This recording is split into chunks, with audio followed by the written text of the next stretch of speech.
What's be up? So, we need to have a word. A really big word. And that word is that piece of bitch video has now been up for half a decade. Wow, just wow. It is such a wonderful thing that we're now past those nightmares and that there's more episodes watching than not worth watching. Well, actually, the ratio is kind of exact at the moment, but we're getting there.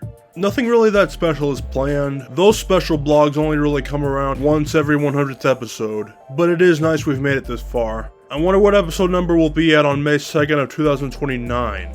That's worth dreaming about. But like, there are things from just 1 year ago that if I were to make them today, there would be things in there that would be different. But multiply that by 5, and now you really get the picture. Well, I mean, BBM didn't really start catching up speed until like 2021, but you get the point. Today's episode can be more or less viewed as a spin-off to episode 136, named Breaking It Down Barney Style, which was one of the first videos to get major attention from the coworkers outside of my shipping building. That episode got popular, and everybody was laughing their ass off. And spoilers to anyone who wants to watch the video, you may want to pause this very instant, because I'm about to rip it out. But the dream ended with us on the school bus, and Skylar cracking jokes and crap.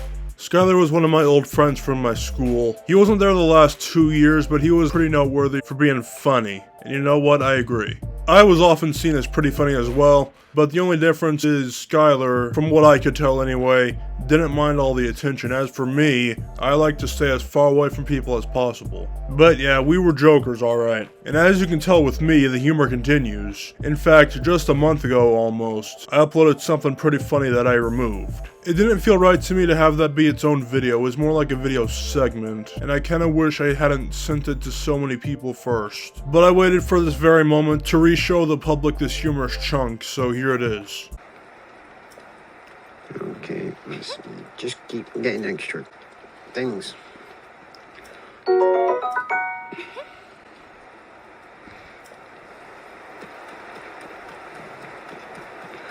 Onions and oranges, it's time for good breakfast. Onions and oranges, it's time for good breakfast.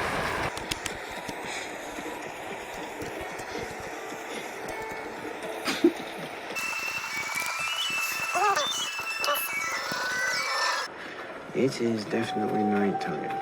There appears. I thought you'd bring some humor after the video. Trying to say I'm not funny, Kale. How dare you? And the fact that he said it so casually, like it was a normal thing to say, just makes it perfect. But yeah, Skylar is getting an episode dedicated to him. Not likely that he'll be watching, because I haven't heard from him in years. But he often told these stories to his friends that I always found interesting, but they weren't true. Skylar's humor wasn't for everybody, I understand that. I mean, I definitely liked it. But this one kid, Pete, who was running for class president one year, he was giving his speech, you know? And he started off the speech saying, "I am running for 9th grade class president." And Skylar interrupts him and just says, "You mean 8th grade? Oh yeah. I am running for 8th grade."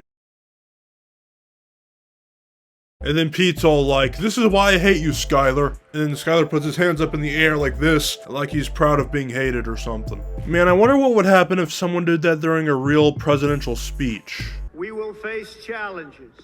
We will confront hardships. But we I miss Obama. I mean, yeah, interrupting his speech was a little unnecessary. But, you know, what happened happened and we can leave it in the past now. On to Skylar's tall tales, and there were quite a lot of them, but I'm only going over the ones that I managed to find that I wrote down in 2015. They're in a journal that's in that box over there, I think. Not like you can see it or anything, but it's there. You will see why these are fake very quickly, because he said that one day he decided to go into the middle of Walmart and shout, "I got a bomb!" really loudly. And everyone just hits the floor at light speed, including a woman who just leaves her baby boy in her cart. So bullshit, dude. Like, really?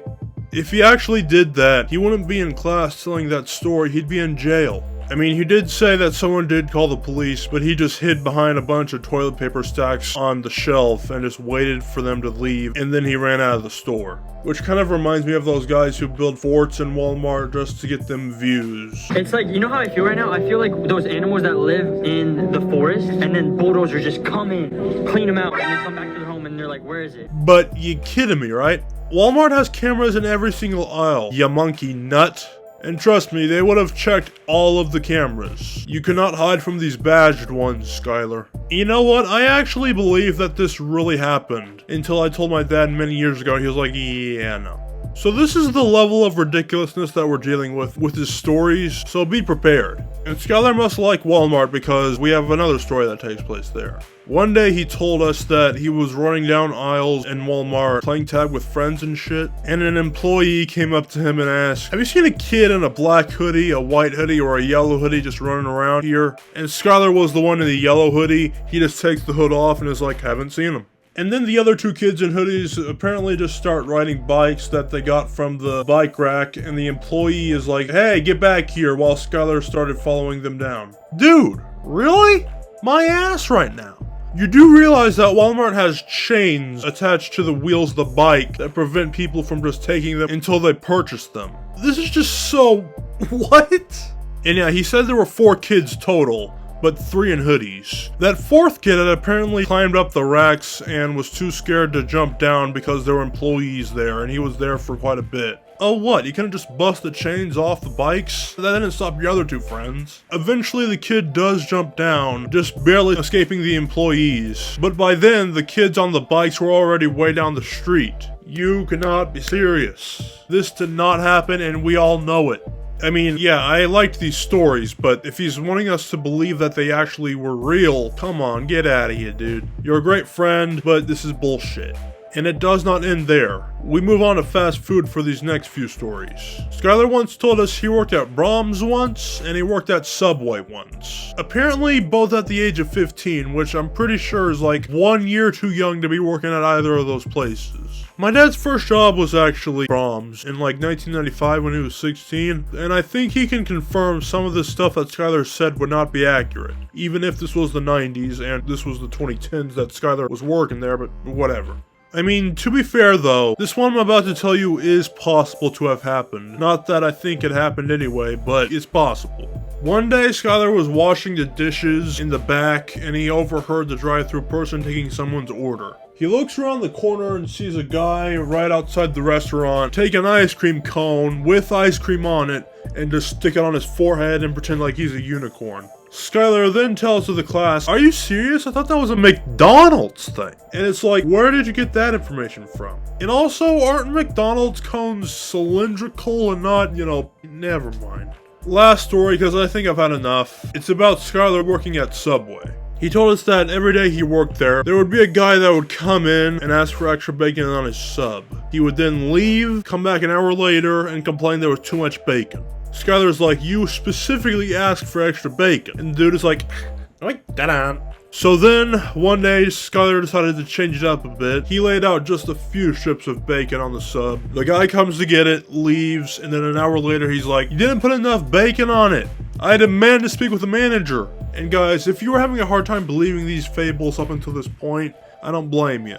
But this is the straw that breaks the camel's back. Skylar says to this man, I'm the oldest one here, I'm the best you got. Yeah, you heard that right. A 15-year-old boy, probably too young to be working at that Subway to begin with, is the oldest person to be working at that Subway. Shit. Anyway, I am worn out. I am finished with this vlog, so I will see you in the final episode of Season 11, coming sometime this month probably. Goodbye.